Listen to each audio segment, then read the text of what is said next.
44 open करना। और next है हमारा ionic properties of ionic compound. तो पहला पॉइंट लिखना, ionic compound exist as a solid. Ionic compound exist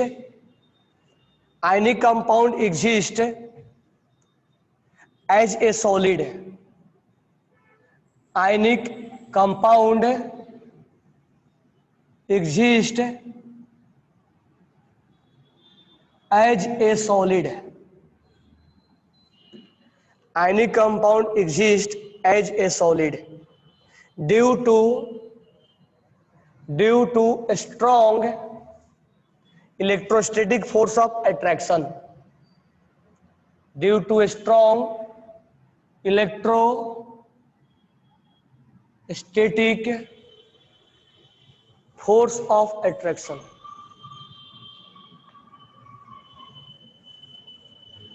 Due to strong electrostatic force of attraction. Next point लिखेंगे, they are generally soluble in, they are page number 44 पे है, they are generally soluble in, they are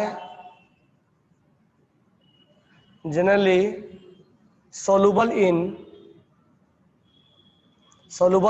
polar solvent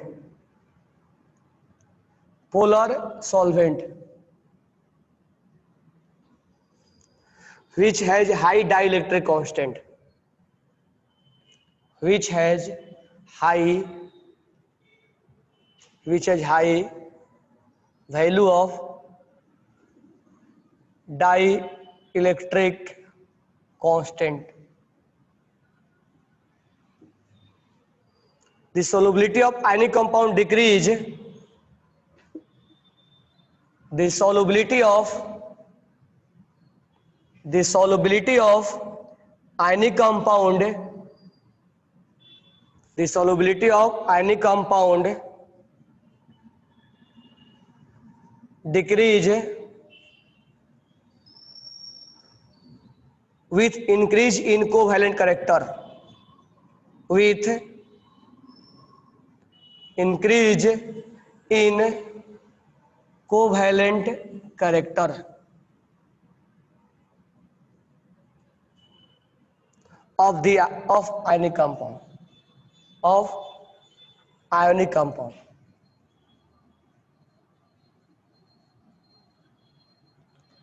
लिख लिए। चलो इस बात को अब समझते हैं कि क्या बोल रहा है। पहला पॉइंट तो लिख लिए होगे ना, तो दूसरे का मीनिंग समझते हैं। सेकेंड स्टेटमेंट का मीनिंग समझते, जो मीनिंग समझाऊंगा सेकेंड के नीचे सारी चीजें लिखा करोगे, ठीक है। जो मीनिंग समझाऊंगा ये नहीं कि मीनिंग केवल समझ के लिखे ही नहीं, केवल स्टेटमेंट लिख रहे हो, नहीं, सारे चीजें नोट, जो व्हाइट बोर्ड पे लिखूंगा एक एक चीजें तुम्हें नोट डाउन करना होगा। स्टेटमेंट के बाद चीजें क्या है, डाइलेक्ट्रिक क्या है, ये क्या स्टेटमेंट बोल रहा, ध्यान से सुनो। हम जब सॉल्युबिलिटी के बारे में बात करेंगे, सॉल्युबिलिटी, जब हम बात करेंगे सॉल्युबिलिटी के बारे में, तो एक यहां सॉल्वेंट होगा, एक यहां सॉल्वेंट होगा जिसमें कोई चीज डिजोल्व किया जाता है, सॉल्वेंट होगा जिसका नंबर ऑफ मोल ज्यादा होता है, और एक हम इसमें डिजोल्व करते हैं जिसको बोलते हैं सॉल्यूट, जिसका अमाउंट कम होता है यानी मोल कम होता है। एक सॉल्यूट होता है और एक सॉल्वेंट होता है। जिसे शुगर को हम लाके पानी में डिजोल्व करते हैं, NaCl को, सॉल्ट को पानी में डिजोल्व करते हैं, ग्लूकोज को पानी में डिजोल्व करते हैं, ठीक है। अब ये अलग अलग स्टेट का भी हो सकते हैं, जैसे दो लिक्विड को मिला दिए, ठीक है, दो लिक्विड को हम मिला देते हैं, जैसे अल्कोहल में वाटर मिला दो, 90 में पानी मिला दो, बराबर है क्या, वो भी एक टाइप का क्या है, सॉल्यूट के अंदर सॉल्वेंट है। अब बात अलग है कि कोई 90 में पानी मिलाता है तो कोई पानी में 90 मिलाता है, वो अलग मैटर है। तो कौन सॉल्यूट है कौन सॉल्वेंट है वो डिसीजन हम तब लेते हैं जब जिसका अमाउंट ज्यादा होता है वो सॉल्वेंट होता है और एक सॉल्यूट होता है। यानी जब अल्कोहल को सॉल्यूट को सॉल्वेंट में मिला देते हैं तो एक सॉल्यूशन तैयार होता है। तो अगर हमने शुगर को डिजोल्व किया, ठीक है, मान लो हम ग्लूकोन डी पीने का मन हुआ तो ग्लूकोन डी को पानी में डिजोल्व किए तो हम बोलेंगे सॉलिड इन लिक्विड सॉल्यूशन। अगर मान लो वो पीने का मन नहीं बोल रहे हैं, मान लो हमने 90 को मिला दिया पानी में तो हम बोलेंगे लिक्विड इन लिक्विड सॉल्यूशन। ठीक है, इसको हम बोलेंगे लिक्विड इन लिक्विड सॉल्यूशन। तो अलग मैटर है, कोई चीज सॉल्यूट सॉल्वेंट हम जानते हैं। अच्छा, सॉल्यूट सॉल्वेंट के बारे में हम जानेंगे।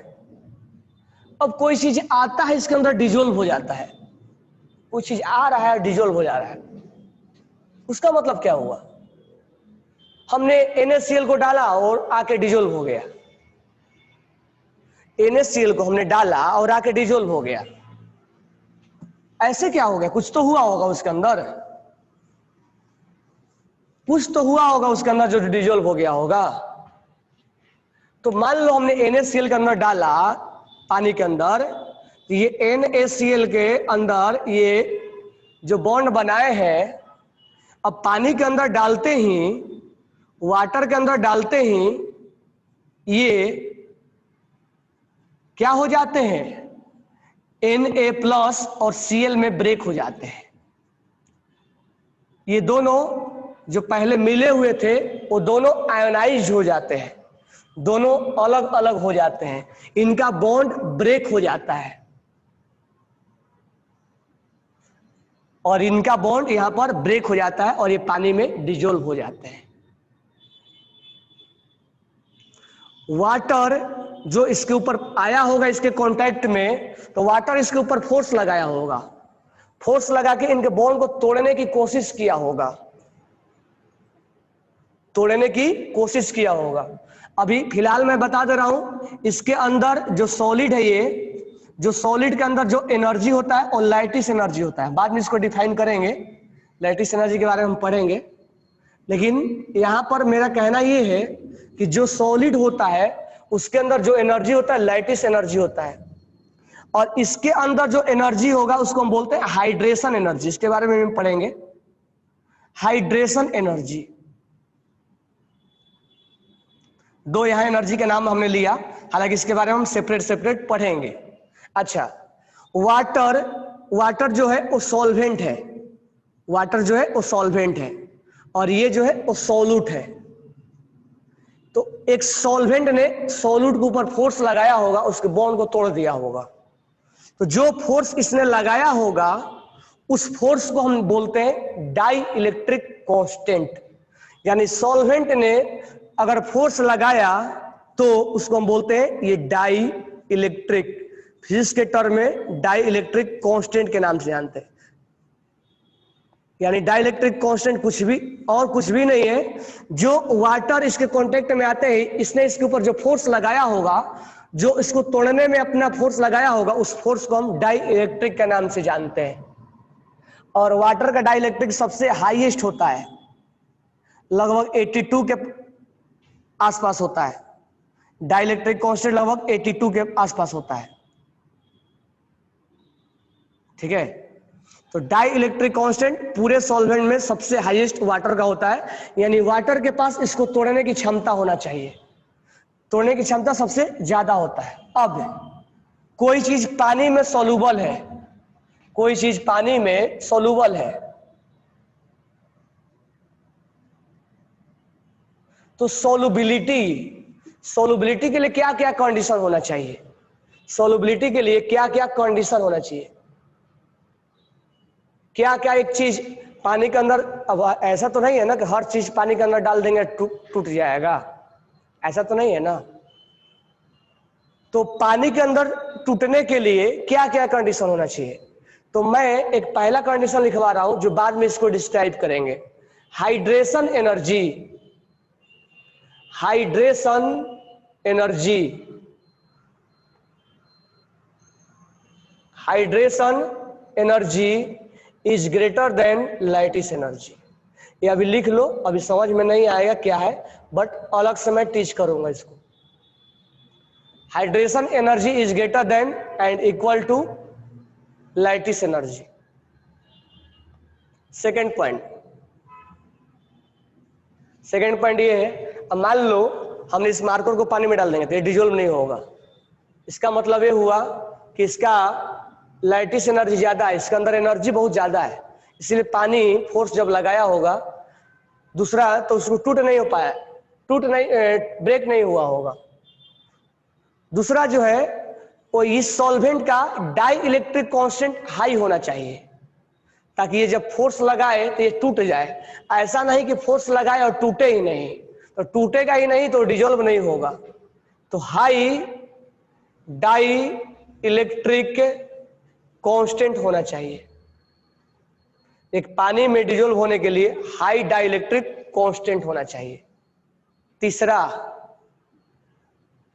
तीसरा जो है वो ये है, अगर ये पोलर है तो ये भी पोलर होना चाहिए। अब तुम बोलोगे सर पोलर क्या है, तो पोलर के बारे में अभी बैच 1 और 2 को अभी टीच कर रहे हैं। पोलर के बारे में तुम्हें इलेक्ट्रोनेगेटिविटी में थोड़ा सा बताया था मैंने, तो बस उतना ही थोड़ा सा जानेंगे, बाकी विशेष हम जानेंगे जब कम से कम 20 से 25 लेक्चर के बाद हम पोलर और नॉन पोलर के बारे में जानकारी देंगे। तो ये बोला जाता है लाइक डिजोल्व लाइक,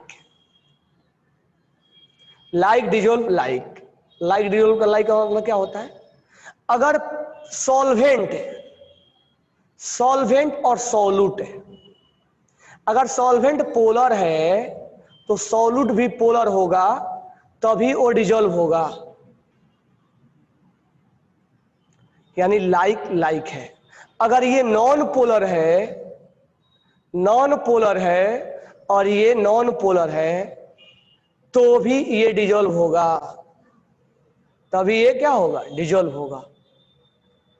अगर ये पोलर है और ये नॉन पोलर है तो नहीं डिजोल्व होगा, क्योंकि लाइक नहीं है, ये लाइक है, सेम है। अगर ये नॉन पोलर है और ये पोलर है, इसीलिए ये भी डिजोल्व नहीं होगा। तो पानी के अंदर डिजोल्व होने के लिए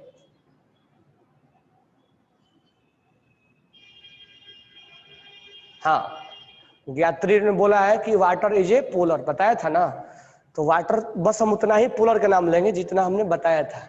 तो वाटर एक पोलर है, तो थोड़ा सा पोलर के बारे में जानकारी देंगे। पहले आप ये कंडीशन लिख लो कि एक पानी में अंदर सोल्यूबल होने के लिए क्या क्या सारे चीजें हम डिस्कस करेंगे। ओके, तो first focus on your concept.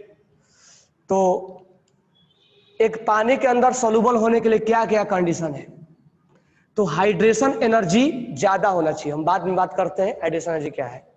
High dielectric constant होना चाहिए। डाई इलेक्ट्रिक कांस्टेंट का मीनिंग तो थोड़ा समझा दिया ना, जो सॉल्वेंट इसके ऊपर फोर्स लगाएगा उसको तोड़ने के लिए, जैसे हमने इसको तोड़ने के लिए फोर्स लगाया, तो जो हम फोर्स लगाएंगे that is known as dielectric constant. तो वाटर भी NaCl के ऊपर फोर्स लगाया होगा तोड़ने के लिए, तभी तो ब्रेक होके आयंस में बदल गए होंगे। उसको हम बोलते हैं, क्या बोलते हैं, डाई इलेक्ट्रिक कांस्टेंट के नाम से जानते हैं।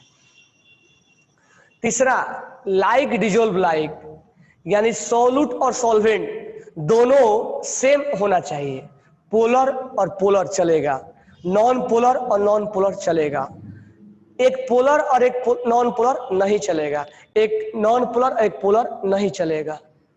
तो ये डिसलाइक हो गए, ये और ये सेम नहीं है, ये और ये सेम नहीं है, इसलिए इसको डिसलाइक बोल दिए। तो हमारा लाइक और लाइक का मतलब हुआ ये और ये सेम, ये और ये सेम।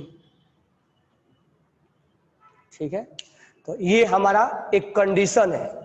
तो कोई चीज सॉल्यूट को सॉल्वेंट में डिजोल्व करने के लिए हमें ये चीजें इतना जरूरी है। अब हम, क्योंकि सॉल्युबिलिटी जो है इसी पे डिपेंड करेगा। अब हम बात करेंगे सॉल्युबिलिटी के बारे में, कि जो स्टेटमेंट हमने लिखवाया है उस स्टेटमेंट में हम अब बात करेंगे। तो यहां ध्यान देना, हम यहाँ पर बात कर रहे हैं एक्वस मीडियम में, हम बाकी मीडियम में बात नहीं कर रहे हैं, हम यहाँ बात कर रहे हैं एक्वस मीडियम में, वाटर में।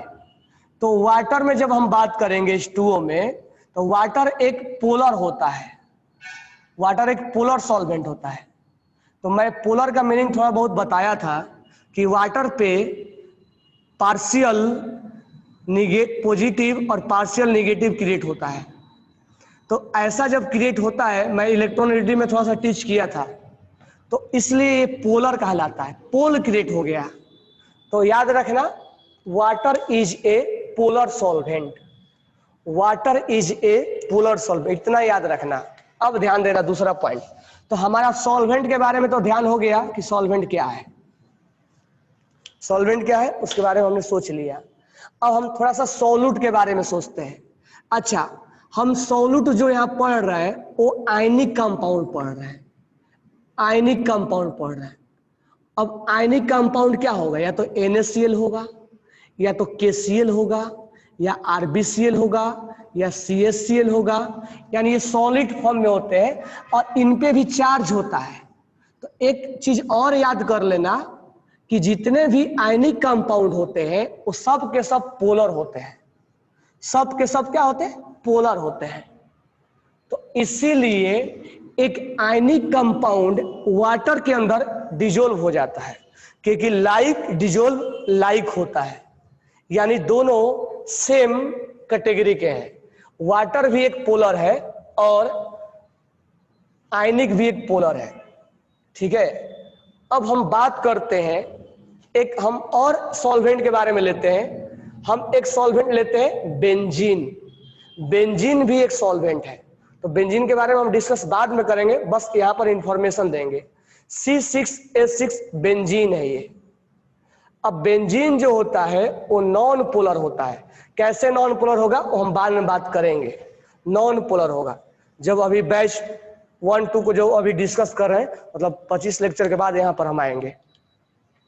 तो बेंजीन जो है एक नॉन पोलर है। अब इसके अंदर हम अगर आयनिक कंपाउंड को, इसके अंदर हम आयनिक कंपाउंड को, आयोनिक कंपाउंड को जब हम डिजोल्व करेंगे, और आयनिक कंपाउंड होता है पोलर, तो अभी के लिए विशेष ध्यान रख लेना कि आयनिक कंपाउंड पोलर होता है। तो बेंजीन जो होता है वो नॉन पोलर होता है, यानी इसको हम बोलते हैं कोवैलेंट बॉन्ड है ये, सॉरी इसको कोवैलेंट बॉन्ड बोलो, कोवैलेंट पे भी है, ठीक है। तो यहां हम बोलेंगे ये नॉन पोलर है, तो यहां पर हम बोलेंगे ये इसके अंदर डिजोल्व नहीं होगा, इसके अंदर डिजोल्व नहीं होगा, इसके अंदर ये डिजोल्व नहीं होगा, ठीक है, क्योंकि ये नॉन पोलर है और ये पोलर है। अच्छा, और कौन कौन से लिक्विड ऐसे होते हैं जो नॉन पोलर होते हैं, तो CCl4, कार्बन टेट्राक्लोराइड, CH2, ये जितने भी होते हैं वो सब के सब नॉन पोलर होते हैं। इसीलिए आयनिक कंपाउंड इनमें डिजोल्व नहीं होगा, जबकि पोलर में ये डिजोल्व हो जाएगा और नॉन पोलर में डिजोल्व नहीं होगा। तो पहला हमारा डिफरेंशिएट करना यहीं पे आना चाहिए कि ionic compound will be dissolve in polar solvent, but ionic compound will not dissolve in non polar solvent. तो हम लिख लेंगे ionic compound, ionic compound will not, अच्छा पोलर कैसे है नहीं कैसे है हम बाद में बात करेंगे। Ionic compound will not dissolve in, ionic compound will not dissolve in non polar solvent. Non polar क्यों नहीं होगा, क्योंकि लाइक डिजोल्व लाइक, एक पोलर और एक नॉन पोलर नहीं चलेगा, नॉन पोलर सॉल्वेंट। यहां क्यों डिजोल्व हो जाएगा वाटर में, क्योंकि ये पोलर है और ये पोलर है। तो ionic compound is dissolve in, ionic compound dissolve in, ionic compound dissolve in water, polar solvent, polar solvent like water. ठीक है। और आपसे अगर पूछा जाएगा कि आयनिक कंपाउंड वाटर में डिजोल्व क्यों है, तो अगर मान लो ये ऑप्शन नहीं मिला तो ये ऑप्शन एक और मिल जाता है, क्या? Water has high dielectric constant, water has high dielectric constant value, यानी इसके फोर्स लगाने के पावर ज्यादा होता है। तो या तो ऑप्शन में ये मिल जाएगा या तो ऑप्शन में ये मिल जाएगा। तो पहला चीज हम ये समझे कि सोलुबिलिटी क्या चीज होता है, एक पानी के अंदर कैसे चीजें सोलुबल हो जाते हैं। तो कोई चीज सोलुबल होता है तो उसका दो पार्ट होता है, एक पार्ट सोलूट होता है और एक पार्ट सॉल्वेंट होता है, दोनों पोलर होना चाहिए। ठीक है, अभी हम हाइड्रेशन एनर्जी के बारे में बात नहीं कर रहे हैं और लाइटिस एनर्जी के बारे में हम बात नहीं कर रहे हैं क्योंकि हम अभी जानते ही नहीं है, हालांकि पढ़ेंगे अभी। तो अभी हम केवल पोलर और नॉन पोलर पे आपको डिफरेंशिएट करवा रहे हैं कि कैसे आयनिक कंपाउंड वाटर के अंदर क्यों डिजोल्व हो जाएगा। तो आयनिक कंपाउंड पोलर होता है और वाटर पोलर होता है, इसलिए डिजोल्व हो जाएगा। वाटर का हाई इलेक्ट्रिक डाइलेक्ट्रिक कांस्टेंट बहुत ज्यादा होता है, इसलिए डिजोल्व हो जाएगा। और एक तीसरा कंडीशन भी लेके आएंगे कि hydration energy is greater than lattice energy. तो मैं वो अभी डिस्कस नहीं कर रहा हूं क्योंकि हमने पढ़ा ही नहीं है। Ionic compound will not dissolve in benzene. क्यों बेंजीन में डिजोल्व नहीं होगा? क्योंकि ये जो है वो पोलर है और ये नॉन पोलर है, एक पोलर और एक नॉन पोलर नहीं चलेगा। Water is a universal solvent, क्योंकि वाटर में बहुत सारी चीजें डिजोल्व हो जाता है, इसलिए यूनिवर्सल मान लिया गया है। ऐसा नहीं कि सॉल्वेंट वही है, अल्कोहल भी एक सॉल्वेंट है, अल्कोहल भी एक सॉल्वेंट है, बराबर है क्या? तो अल्कोहल भी सॉल्वेंट है, अल्कोहल में भी चीजें डिजोल्व हो सकती हैं, 90 में भी डिजोल्व हो सकता है, तो लेकिन उसमें कम डिजोल्व होगा। 90 में सॉल्ट मिला होगा तो डिजोल्व हो जाता है, समझ में आया क्या?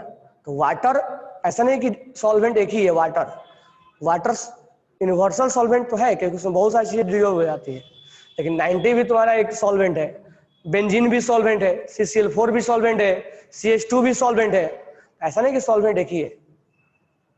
ठीक है, तो ये आप लिख लेना। अब हम आगे एक और बात कर रहे हैं, क्या? तो ध्यान से सुनना, क्या सुनोगे ध्यान से? अब मुझे बताओ कि top to bottom ionic character क्या होता है। Top to bottom ionic bond increase होता है या डिक्रीज होता है? अगर मैं लिखूं LiCl, NaCl, KCl, RbCl और CHCl, top to bottom ionic character क्या होगा? इंक्रीज होगा। तो top to bottom ionic character यानी आयनिक बॉन्ड ज्यादा होगा। अच्छा, इसके अंदर थोड़ा बहुत कोवैलेंट भी होता है, तो हम बात करेंगे कब? फजांस में। ये 100% आयनिक नहीं होते हैं, तो उसके बारे में हम आगे बात करेंगे। यानी हम यहाँ पर अगर बात कर ले top to bottom ionic character बढ़ता है तो कोवैलेंट कैरेक्टर क्या होगा? अब सर बोलोगे सर इसमें कोवैलेंट भी होता है क्या? हाँ, कोवैलेंट भी होता है, वो आगे समझाएंगे। फजांस में कोवैलेंट क्या होगा? डिक्रीज होगा।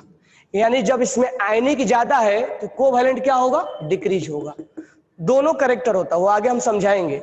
लेकिन ये है कि 99% आयनिक होगा तो 1% कोवैलेंट होगा, तो वो चीजें हम बाद में बात करेंगे। तो कहने का मतलब ये है कि top to bottom ionic character ज्यादा होगा तो सोलुबिलिटी क्या होगी? ज्यादा होगी, क्योंकि जितना ज्यादा आयनिक होगा उतना ही सोलुबल ज्यादा होगा। सोलुबिलिटी क्या होगी? सोलबिलिटी के बारे में हम बाद में फिर बात करेंगे, लेकिन अभी हम जनरलाइज चीजें बातें कर रहे हैं। सोलबिलिटी क्या होगी? ज्यादा होगी। यानी कोवैलेंट कम होगा तो सोलबिलिटी क्या होगी? ज्यादा होगी। तो टॉप टू बॉटम सोलबिलिटी हमारा ज्यादा होगा, अभी के लिए हम बोल रहे हैं। ठीक है, बाद में फिर से हम एक बार आएंगे।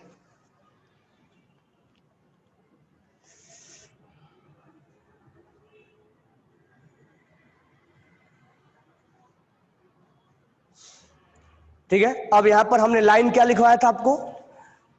सेकेंड लाइन क्या लिखवाया था? They are generally soluble in polar solvent. इसका मीनिंग समझ में आ गया? They have high value of dielectric constant, इसका भी मीनिंग समझ में आ गया? The solubility of ionic compound, इसका मीनिंग समझना। The solubility of ionic compound decrease decrease with increase in covalent character of any compound. अब इसका मीनिंग कोवैलेंट हटा दो, वहां पर क्या लिख लो, मतलब लिख लो नहीं लो, मतलब समझो ऐसे कि कोवैलेंट इंक्रीज होगा, उल्टा भागो, कोवैलेंट इंक्रीज होगा तो सोलुबिलिटी क्या होगा, डिक्रीज होगा, यही बोल रहा है ना। या ऐसे बोल सकते हो कि आयनिक ज्यादा होगा तो सोलुबिलिटी ज्यादा होगा, आयनिक ज्यादा होगा तो सोलुबिलिटी ज्यादा होगा, या कोवैलेंट कम होगा तो सोलुबिलिटी ज्यादा होगा, या कोवैलेंट ज्यादा होगा तो सोलुबिलिटी कम होगा।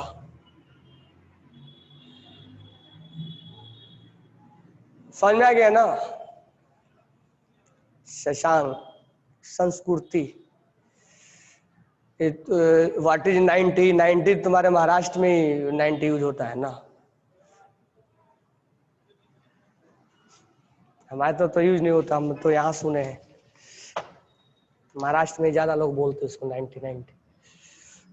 चलो ये समझ में आया कि कोवैलेंट कैरेक्टर जो है वो ज्यादा होगा तो सोलुबिलिटी क्या होगा, कम होगा। ये चीजें समझ में आ गया।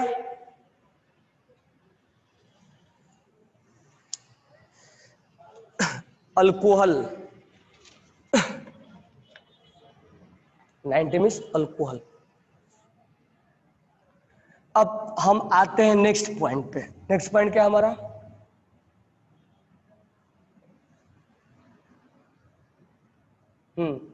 नेक्स्ट पॉइंट क्या है, तो नेक्स्ट पॉइंट लिखो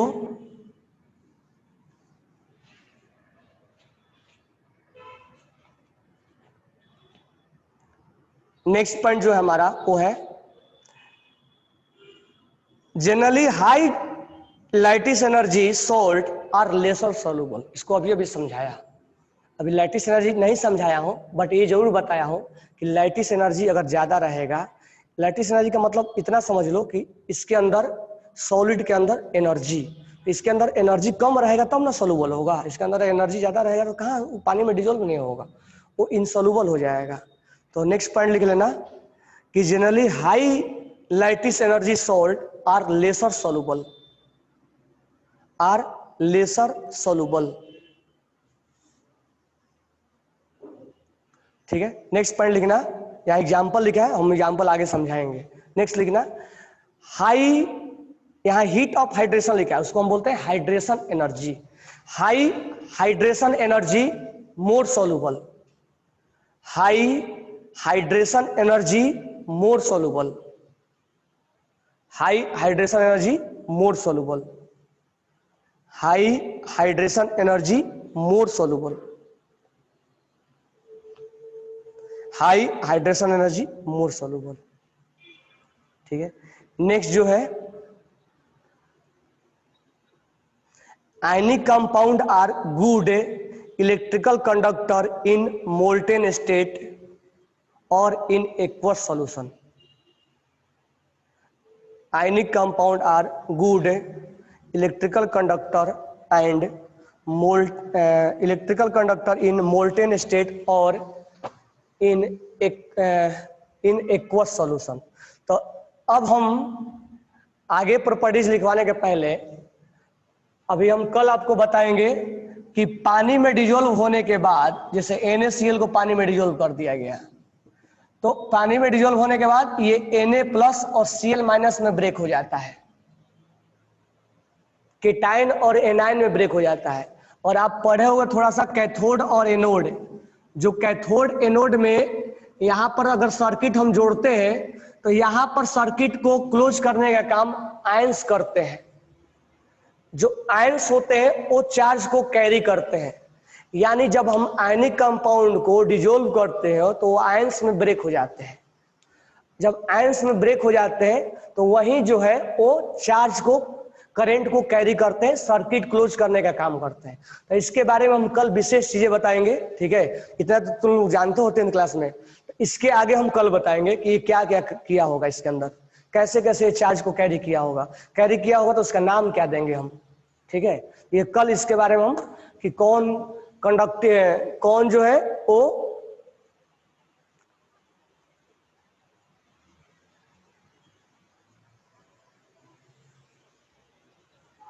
कौन इलेक्ट्रोलाइट है, कौन इलेक्ट्रोलाइट है, कौन इलेक्ट्रोलाइट है, कौन नॉन इलेक्ट्रोलाइट है, ठीक है, कौन वीक इलेक्ट्रोलाइट है, कौन स्ट्रॉन्ग इलेक्ट्रोलाइट है, कल इसके बारे में बताएंगे। साथ में कल हम पहले स्टार्ट करेंगे मतलब लैटिस एनर्जी क्या है और हाइड्रेशन एनर्जी क्या है, ठीक है। लैटिस एनर्जी किस पे डिपेंड करता है और हाइड्रेशन एनर्जी किस पे डिपेंड करता है। तो आयनिक बॉन्ड कैसे बनता है कैसे नहीं बनता है वो हमने देखा है। तो अब हमारा जो नेक्स्ट टॉपिक होगा वो होगा hydration energy, lattice energy, electrolyte, non electrolyte, solubility, melting point, boiling point, thermal stability, ये सब चीजों का मीनिंग समझेंगे और ये हम देखेंगे कि टॉप टू बॉटम उसका रूल क्या है, बढ़ रहा है कि घट रहा है। ओके, ये हमारा पढ़ने का फॉर्मेट होगा। तो आज थोड़ा बहुत सोलबिलिटी के बारे में बताया, अभी पूरा नहीं बताया, अभी लास्ट में एक बार फिर से टीच करूंगा सोलबिलिटी को। ये कल बस मीनिंग बताया कि एक चीजें सोल्यूबल होने के लिए क्या कंडीशन होता है। ओके, ठीक है, थैंक्स टू ऑल। कोई डाउट है तो बोलो।